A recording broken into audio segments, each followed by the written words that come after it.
What's in a name?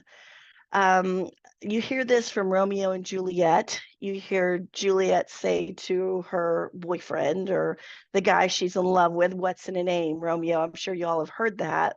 She's trying to convince this boy that names don't matter. If you're familiar with Shakespeare, names don't matter. Montague doesn't matter. A rose by any other name would still be a sweet.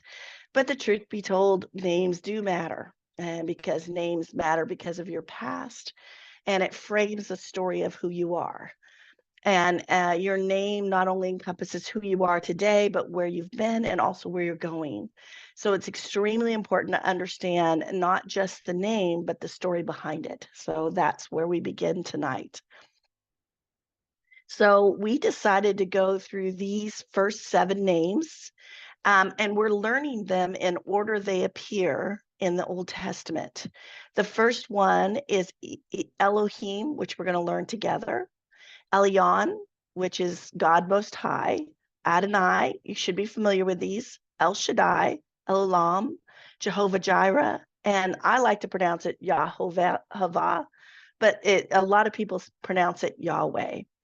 And Yahweh, you're going to actually hear and see in Genesis 2:4, but we know it's not really revealed until later in Exodus. But of course, Moses is writing it.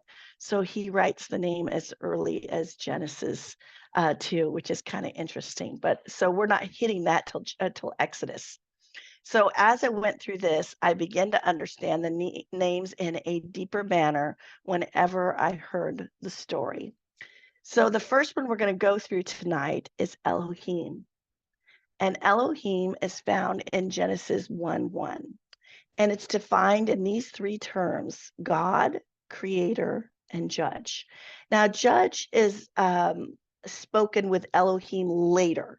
So I challenge you tonight to focus in on God and creator.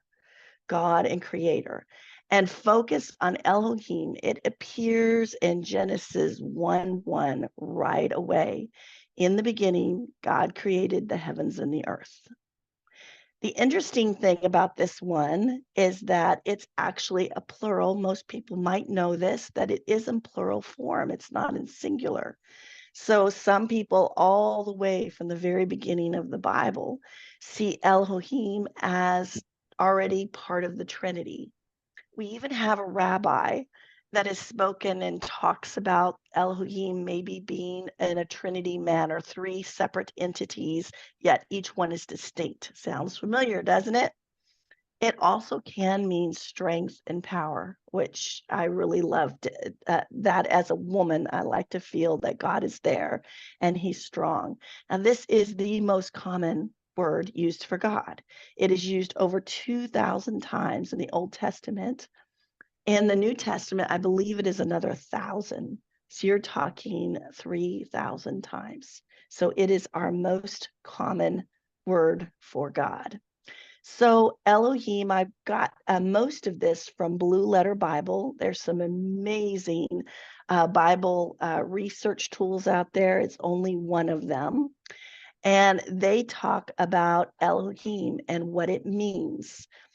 And it can be used also as a common word for gods, but most of the time when it's applied in the Old Testament or New Testament, it always means God, Yahweh, right? God, the high God, the Hebrew God. So because it has a common, just like our word for God, of course, if we capitalize the G, it means God. And if we lowercase that G, it means, obviously, it can mean another God, right? Same idea there, same distinction. So as I went through this and I read about thinking about Elohim and how he is both God and creator. And the creation and the word creation there doesn't mean, it isn't in a sense that it isn't past.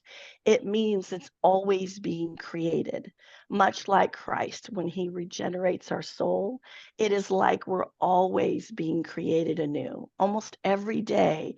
Every day starts anew. Our bodies, we don't know how many times we might get very ill, and yet Christ regenerates us. I had a very high fever yesterday, and I haven't had a fever like that since I was like a kid. And I had a high fever, and I didn't think I was going to make it tonight, and I did. So I kept praying for Elohim to recreate in me and be able to come tonight and be able to intro this. But anyway, God, every time I think of Elohim, I think of it now in the framework of Genesis 1:1. And I think of him being my creator God. And I want to leave you with that and think about where it's found and where it's found first and how we meet God. And just like a blossoming rose, each week we're going to go through and we are going to experience God in each of the stories that we see him. Where it really picks up speed is when you see him with Abraham and then also with Moses. So this is a gentleman called Clark's Notes. He was a minister in the late 1700s. And these people write very differently than we do. Just like the people of our Constitution, every word has depth of thought. It is one of my favorite commentaries in the Bible on the internet, but it's almost always blocked, by the way. Some of the best commentaries usually are. But it's just amazing. And I thought I would read it for you. This is his commentary on Genesis 1:1. And this really gave me depth of thought when I think of Elohim. A general definition of this first great cause, as far as human words dare attempt one, must be given. The eternal, independent, and self-existent being, the being whose purposes and actions spring from himself without foreign motive or influence. He who is absolute in dominion, the most pure, the most simple, the most spiritual of all essences, infinitely benevolent, beneficent, true, and holy, the cause of all being, the upholder of all things, infinitely happy because infinitely perfect and eternally self-sufficient, needing nothing that he has made. Illimitable in his immensity, inconceivable in his mode of existence, and indescribable in his essence. Know fully only to himself, because an infinite mind can be fully apprehended only by itself. In a word, a being who from his infinite wisdom cannot err or be deceived, and who from his infinite goodness can do nothing but what is eternally just, right, and kind. Reader, such is the God of the Bible, but how widely different from the God of most human creeds and apprehensions. A little bit deep, I know, ladies, but I thought it just was an amazing, amazing definition, or his commentary on Genesis 1:1. We have a beautiful song that I found about the names of God, and I'm going to go ahead and play that. Hopefully everything will go through and the sound will go through.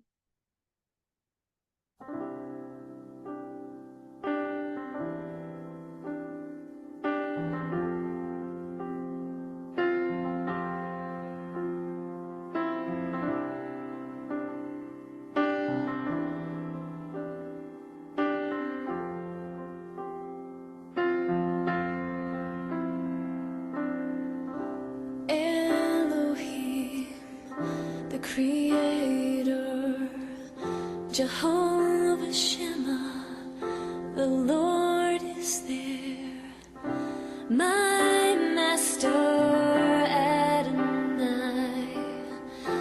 Elion, the God Most High, Yahweh, you are the Lord, Jehovah Ra, my shepherd.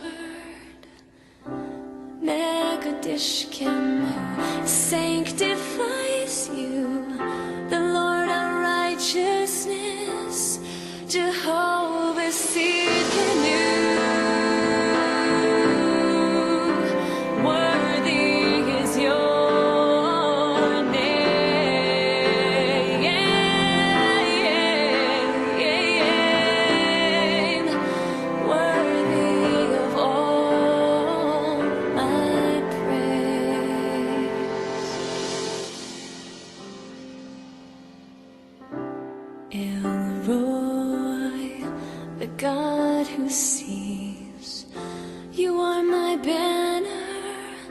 Jehovah Nissi, the all-sufficient one, El Shaddai, Jehovah Jireh, you will provide. Rapha, the Lord who heals. Shalom, you are my peace. The Lord of hosts, Jehovah Sabaoth, El Olam, the everlasting God. Worthy is your name,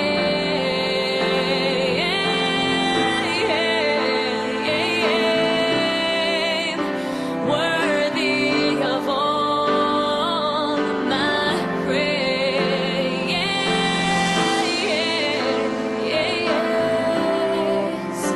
Worthy is your name,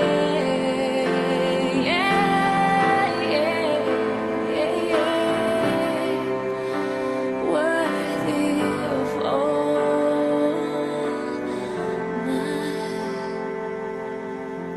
praise.